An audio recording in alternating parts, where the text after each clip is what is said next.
शांति। ओम शांति।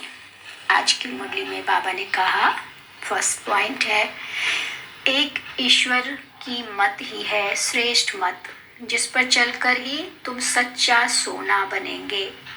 बाकी सब मतें असत्य बनाने वाली है। दूसरा, बाबा कहते, मुझ आत्मा में सबको सुख देने का, भक्तों की संभाल करने का पाठ भरा हुआ है। तीसरा, बाबा ज्ञान का सागर अविनाशी ज्ञान रत्नों की बरसात करते हैं, जिन ज्ञान रत्नों का मूल्य नहीं कोई भी कर सकता है। चौथा पॉइंट, बाबा लिबरेटर है, रूहानी पंडापन हम सबको वापस शांति धाम ले जाते हैं।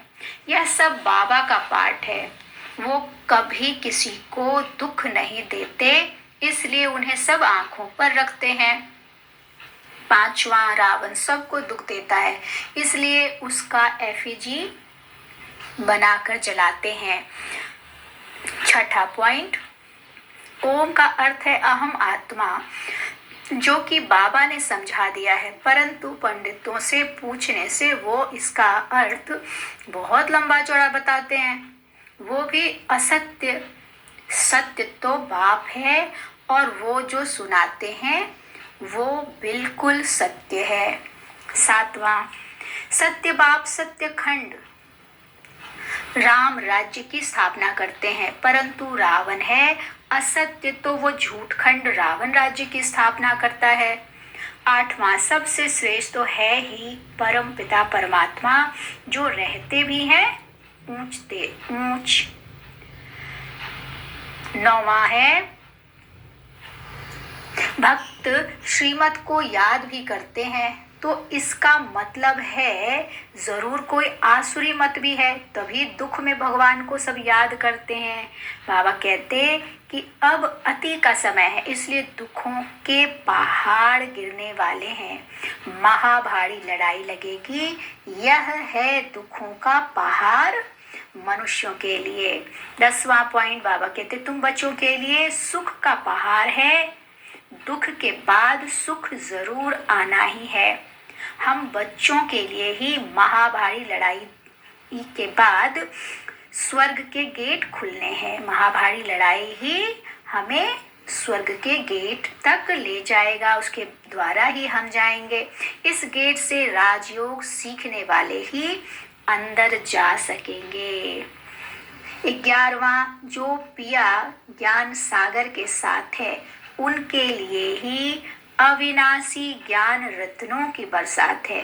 मनुष्यों ने तो गीता का बहुत प्रचार किया है, बहुत नाम भी रख दिया, गांधी गीता, टैगोर गीता, इतने अन्य शास्त्रों के नाम या वेदों के नाम नहीं दिए गए हैं। 11वां पॉइंट, डीटी सावरेंटी, सतयुग की स्थापना करने वाला ही देगा। कुमारी, वह जो 21 कुल का उद्धार करे। कौन है कुमारी? तो ब्रह्मा कुमारी, यही 21 कुल का उद्धार करती। 12वां पॉइंट, श्रीमत से अथवा बाप की मत से किस जन्मों का राज्य भाग्य पा रहे हैं। इस गीता पाठशाला में पढ़ने वाले बच्चे स्टूडेंट हैं, बाकी सत्संगों में अपने को स्टूडेंट नहीं समझेंगे। यहाँ स्टूडेंट्स के बुद्धि में एम ऑब्जेक्ट रहता है, क्योंकि हम हैं ईश्वरीय स्टूडेंट्स। 13वां पॉइंट, यथा राजा रानी देवी देवता तथा प्रजा, यानी नर से नारायण बनते हैं। 14वां पॉइंट, बाबा कहते तुम्हारा राज्य कोई मनुष्यों ने नहीं छीना है, माया ने छीना है। गवाया हुआ राज्य देने ही बाबा आया है। 15वां पॉइंट, बाबा के साथ योग लगाने से हम विक्रमाजीत बनते हैं। हाथम ताई का खेल है ना, मुंह में मुलहरा डालने से माया गुम हो जाती और मुलहरा निकालने से माया आ जाती है। 16वां पॉइंट, अल्लाह अवलदीन का भी नाटक है, ठक्का करने से बहिश्त निकल आता था, तो बाप बैठ बहिश्त की स्थापना ब्रह्मा द्वारा करते हैं। 17वां पॉइंट, बाबा आकर साक्षात्कार कराते हैं, दिव्य बुद्धि देते हैं, जिससे हमारी बुद्धि का गोदरेज का ताला खुलता है। बाप को याद करना ही बाप के साथ रहना है। भल कहीं भी रहो, कहीं भी रहें, लेकिन बाबा की याद, बाबा के साथ रहना हो जाता है। 18वां पॉइंट है, जो बच्चे सयाने समझदार होते हैं वो एक सत्ता भी अच्छी रीति समझें तो बाबा उन्हें स्वदर्शन चक्रधारी बना देते हैं। स्वदर्शन फिराना ही माया रावण का सिर काटना होता है। 19वां, वास्तव में शंख ये मुख है, बुद्धि चक्र फिराती है। ये है अलंकार जिनको भक्ति में बहुतों को दे दिया है। बाबा क्या कहते हैं, अलंकार ये है असली में, हमारे मुख हैं शंख, हाँ, और बुद्धि है चक्र, सुदर्शन चक्र जो चक्र दिखाते हैं वो, और हमारी शक्ति, आंतरिक मनोबल जो शक्ति है वो है गदा, और पवित्र रहने की जो बाबा ने हमें कला सिखा दी है वो है कमल। तो ये जो अलंकार हैं इसको भक्ति में बहुत दे दिए हैं, दिखा दिया है देवियों के साथ और देवताओं के साथ। बाकी अलंकार की जरूरत अभी हम सबको है। 20वां पॉइंट है, बाबा कहते हैं हो सकता है ये सच्ची गीता से कुछ ना कुछ डाल दें दुनिया वाले, इसलिए उस गीता में कुछ सही बातें भी आई हैं। जो दुनियावी गीता है उसमें थोड़ा सा, बाबा कहते हैं ना, आटे में नमक मिसल सच है, बाकी सब मन गढ़ंत बातें हैं। तो वो कहाँ से आई, अभी इस समय जो बाबा की ज्ञान मुरली सुनते हैं तो जो संस्कार में आया वो थोड़ा सा उस गीता में डाला है। 21वां पॉइंट है, हम बच्चों को है शुद्ध लोभ, इसलिए अद्वैत मत यानी देवता बनते हैं। शुद्ध लोभ है कि हम भी सुखी हो जाए और पूरा विश्व भी सुखी हो जाए। तो हम जो सुख होने की जो प्रक्रिया है उसका जब पालन करते हैं, उसको जो पूरा करते हैं, तो हमें अथाह धन मिलता है। तो इसलिए बाबा कहते हैं कि तुम्हारा जो लोभ है वो शुद्ध है, अशुद्ध नहीं है।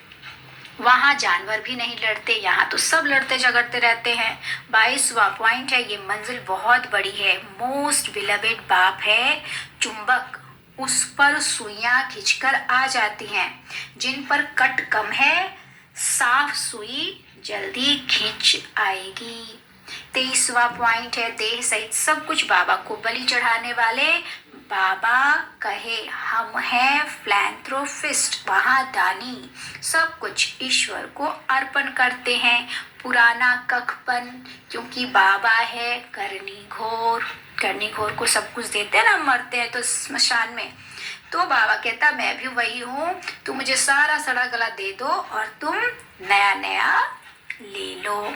24वां पॉइंट, सब हम मरने पर, जब हम मरने पर आएंगे तब इम्तिहान पूरा होगा और गोल्डन स्पून इन माउथ होगा, इसलिए पढ़ाई कभी नहीं छोड़नी चाहिए। 25वां पॉइंट है, अमृत वेले के महत्व को जान महान बनने वाले वरदानों का अनुभव करते हैं, वही विशेष सेवाधारी हैं। जिसे अमृत वेले का, संकल्प का, समय का और सेवा का महत्व है, वही महान बनते हैं और औरों को भी बनाते हैं। अमृत वेला 4 से 5 का जो टाइम है वो बहुत ज़्यादा कीमती है, तो उस वक्त उठकर बाबा की याद में ज़रूर बैठना भी चाहिए। सारे वरदानों से अपने आप को भरपूर करना चाहिए, एक एक बात सच हो जाएगा, ये एकदम सत्य है।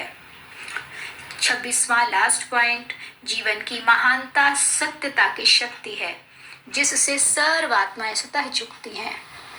जो सत्य है वो किसी भी परिस्थिति में निकल सकता है और असत्य थोड़ी सी भी उथल पुथल होगी तो उसी में उसकी हालत खराब हो जाएगी। तो इसलिए सत्यता की शक्ति इतनी पावरफुल होती है जो किसी को हमें झुकाने के लिए मजबूर करने की जरूरत नहीं है, वो आपे ही देखकर झुक जाएगा। अच्छा, ओम शांति।